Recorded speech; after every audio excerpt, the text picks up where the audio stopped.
Okay guys, good morning. Para makaiwas tayo sa copyright guys, may gagawin tayong sit-up.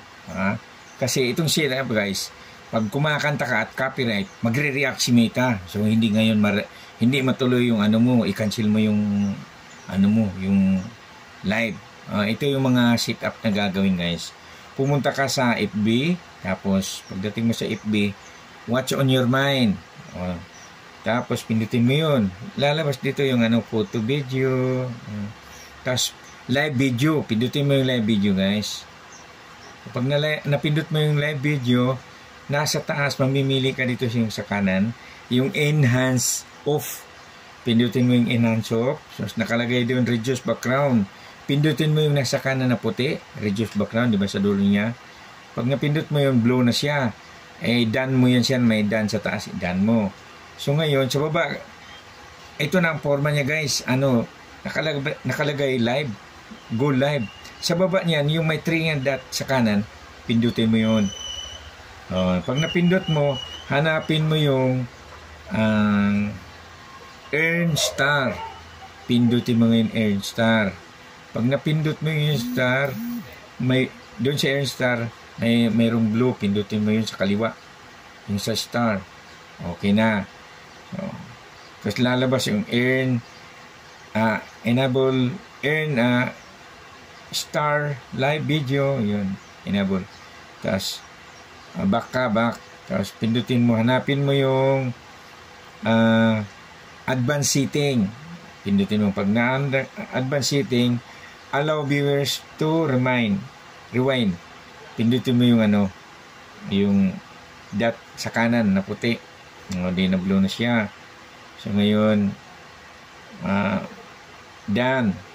Tapos pindutin mo yung, pag done mo, advanced setting, pumunta ka ng advanced setting, tapos sa baba ng advanced setting may comments.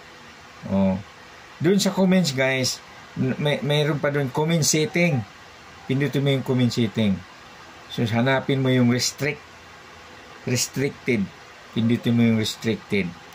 Tapos, done. Mayroon sa taas, done. Pindutin mo yung done. Pagkatapos ng pindut done, yung Frapanity filter. Frapanity filter. Yung strong, yun ang pindutin mo yung strong sa taas. Pindutin mo yung dulo niya. Pag na-blue na, i-done mo na ngayon. Pag na-done na siya guys, okay na. Punta ka na ngayon.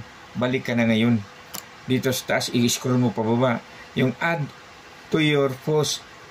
Yun ang ilagay mo dito. Hi guys, ganun ba? Hi guys, mga karels, kaludes. Live tayo, tara!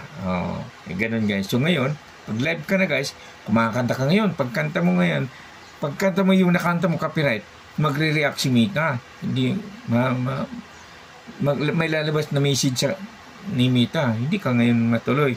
Papalit ka ngayon ng ulit ka mag-live ka uli. Iba naman ang kakantahin mo. Kailangan kasi pag kumanta kayo, huwag kayo kumanta ng mga slow rock. Yung mga Scorpion, nandyan yung mga copyright. Minsan, kung hindi ka nakasit up, yun ang delikado. Pero pag nakasit up ka, pagkanta mo, pag nakasit up ka, magre-react si Meta. Sabihin ni Meta na ang kanta na ito ay may nagmamayari. So hindi mo ngayon ituloy yun. Yun guys. May natutunan tayo. Like and share po. Bye-bye.